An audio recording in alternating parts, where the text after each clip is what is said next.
మీరేమో క్యాస్ట్ను పట్టించుకోరు, జనం అసలు అలాంటిది లేదంటున్నారు. జగన్ ఏమో క్లాస్ వార్ జరుగుతోంది రాష్ట్రంలో అంటున్నారు. క్లాస్ వార్ అంటే ఏంటి? క్లాస్ వార్ అంటే మీకు ఫర్ ఎగ్జాంపుల్ ఎక్స్ప్లెయిన్ చేయాలండి. So they are 2 types in the society. ఇప్పుడు ఈరోజు స్కీమ్స్ ఏదో ఫ్రీబీస్ ఇస్తున్నారు, ఫ్రీబీస్ ఎక్కడ ఇవ్వలేదు.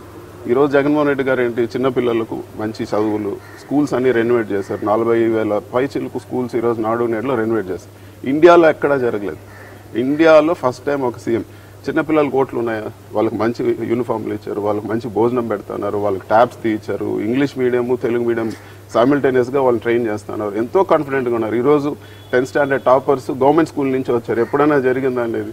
సో బేసిక్లీ కింద సొసైటీలో లోవర్ అంటే కింద ఉండే వాళ్ళందరినీ కూడా ఈజ్ బ్రింగింగ్ దెమ్ అప్.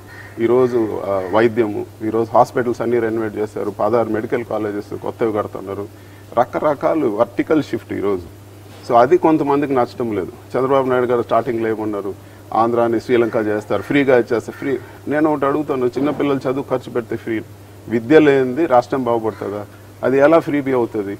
ఈరోజు చాలామంది చైల్డ్ లేబర్ హైయెస్ట్ ఉంది. మీరు మన రాష్ట్రం ఇది వరకు 2019 ముందు డ్రాప్ అవుట్ రేషియోలో ఇట్ వాస్ బీహార్ కన్నా వర్స్ట్ కేసు ఉంది. మనం ఆంధ్ర అంటే బాగా చదివిన వాళ్ళు బాగా అనుకున్నాం. బట్ అమ్మ ఊడి పెట్టడం వల్ల ఈరోజు ఎన్రోల్మెంట్ పెరిగింది. ఈరోజు పిల్లలు అంటే ఎక్కడ కూడా చైల్డ్ లేబర్ అనేది గణనీయంగా తగ్గిపోయింది. ఇలాంటివి చాలా మంచి స్కీమ్స్ తీసుకొచ్చి ప్రజలకు ఈరోజు మేలు చేస్తూ ఉంటాయి. కొంతమందికి ఇబ్బందిగా ఉంది. కొంతమంది నన్ను అడిగారు, ఏంటి జగన్మోహన్ రెడ్డి గారు ఫ్రీగా ఇస్తున్నా అంటే, మీ ప్రాబ్లం ఏంటంటే మాకు పన్నులు దొరకడం లేదు, లేకపోతే మాకు ఎవరు ఇప్పుడు శాలరీ మేము ఎక్కువ శాలరీస్ ఇవ్వాల్సి వస్తుందని. మరి ఎప్పుడు వాళ్ళు పని చేస్తూనే ఉండాలి, వాళ్ళు బయటపడాలంటే ఎప్పుడు అవుతుంది? ఆ ఫ్యామిలీస్ అన్నీ బయట రావాలంటే డెఫినెట్గా ఇలాంటి రెవల్యూషనరీ లీడర్స్ వచ్చినప్పుడే ఆ షిఫ్ట్ వస్తుంది. దాన్ని కొంతమంది జీర్ణించుకోలేరు. ఆ జీర్ణించుకోవాలే పెత్తందారులు అనేది మనస్తత్వం ఉండే వాళ్ళని ఈరోజు ముఖ్యమంత్రి గారు పెత్తందారులు. మీరేమో పెత్తందారులను వాళ్ళ మీద విమర్శ చేస్తూ ఉన్నారు. ఇక్కడ పెత్తనం చేస్తుందంట జగన్ రెడ్డి సీఎం ఉంటాడు, పెద్దిరెడ్డి రామచంద్రారెడ్డి మంత్రి ఉంటాడు, పెద్దిరెడ్డి మిథున్ రెడ్డి పార్లమెంటరీ పార్టీ నాయకుడు ఉంటాడు, విజయసాయి రెడ్డి, వైవి సుబ్బారెడ్డి, సజ్జల రామకృష్ణారెడ్డి అందరూ వీళ్ళే ఉంటారు. ఎవరు పెత్తందారులు? ఈరోజు రాజ్యసభ తీసుకోండి, మా రాజ్యసభ అత్యున్నత ఇది. ఈరోజు పిల్లి సుభాష్ చంద్రబోస్ గారు ఉన్నారు, మోపిదేవి వెంకటరమణ గారు ఉన్నారు, ఈరోజు కృష్ణయ్య గారు ఉన్నారు.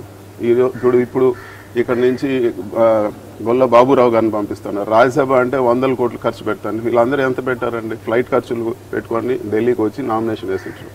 ఖచ్చితంగా వాళ్ళ కమ్యూనిటీ వాళ్ళ ఇంపార్టెన్స్ ఇవన్నీ కూడా చూపిస్తున్నారు కదా. ఈరోజు ఎంతమంది రెడ్లకి ఇచ్చారు? ఈరోజు ఎమ్మెల్సీలు 18 మందికి ఇచ్చారు, ఒక్క రెడ్డికి ఇచ్చారు. ఎమ్మెల్సీలు ఎమ్మెల్యేలు ఎంపీలు మీరు చెప్పింది ఇస్తారు, పెత్తనం అంతా పెద్ద రెడ్లు చేస్తారు. మీరు చెప్పింది ఎలా ఉందంటే చంద్రబాబు నాయుడు గారి భార్య కమ్మ, చంద్రబాబు నాయుడు గారి కొడుకు కమ్మ, చంద్రబాబు నాయుడు నాన్నకమ్మ, ఒక ఫ్యామిలీని పట్టుకొని మీరు 4 సార్లు చెప్తున్నారు. జగన్ మీరు మీ ఫ్యామిలీ అంతా ఒకటేనా? జగన్మోహన్ రెడ్డి గారు డెఫినెట్ గా జగన్మోహన్ రెడ్డి గారు మా సొంత అన్న. నేను మా family we are like he treats me more than అంటే ఒక సొంత అన్న కన్నా నన్ను బాగా చూసుకుంటారు. సో డెఫినెట్గా వీఆర్ ఫ్యామిలీ. వైఎస్ఆర్సీపీ అందరు ఫ్యామిలీ. జగన్ అన్న అంటే నా party, I own the party. నాకు అంత ఉంటుంది, నరం మాకు వైసీపీ.